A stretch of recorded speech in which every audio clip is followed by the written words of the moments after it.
میرے رسول کائنات سرور کائنات صلی اللہ علیہ وسلم نے فرمایا دو نعمتیں ایسی ہیں جن کے بارے میں بہت سارے لوگ دھوکے میں۔ یا رسول اللہ صلی اللہ علیہ وسلم کون کون سی؟ فرمایا ایک صحت اور دوسری فرصت۔ یہ نعمتیں ہیں تیرے پاس، اگر تو تندرست ہے بہت بڑی نعمت تیرے پاس، اور اگر تیرے پاس فراغت ہے تو سمجھ لیں رب نے موقع دیا ہے قرآن پاک پڑھنے کا، اللہ نے موقع دیا ہے درود و سلام پڑھنے کا، رب نے موقع دیا ہے تجھے خیر کرنے کا، اللہ نے موقع دیا ہے کثرت سے سجدے کرنے کا، مالک نے تجھے موقع دیا ہے اپنی بارگاہ میں جھکنے کا، اللہ نے موقع دیا ہے دعائیں مانگنے کا، نوافل پڑھنے کا، اذکار کرنے کا، تسبیحات پڑھنے کا۔ ایک جملہ کہا سیدنا عمر نے، آپ یقین کریں دھارے بدل جاتے ہیں سوچ کے، قبلہ نگاہ ہی انسان کا بدل جاتا ہے، اس کی سوچ ہی تبدیل ہو جاتی ہے۔ کیا کہنے لگے حضرت عمر؟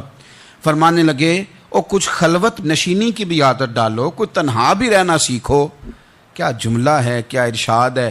فرمانے لگے لوگوں کا ذکر زیادہ نہ کیا کرو، لوگوں کا ذکر کرنا تو بیماری ہے۔ فرمانے لگے رب کا ذکر زیادہ کرو، اللہ کے ذکر میں شفا ہے۔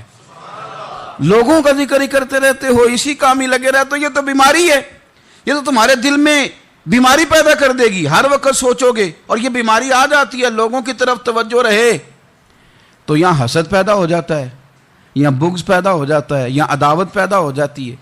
اور کبھی کبھی یوں بھی ہوتا ہے کہ کچھ لوگوں کو دیکھ کے انسان احساس کمتری کا شکار ہو جاتا ہے، کمزور پڑ جاتا ہے۔ تو بندوں کی طرف دیکھنے کی حاجت کیا ہے؟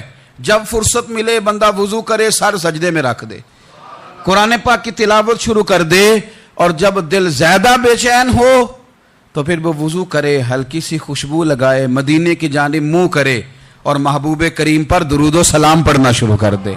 راتیں بھی مدینے کی، باتیں بھی مدینے کی، جینے میں یہ جینا ہے، کیا بات ہے جینے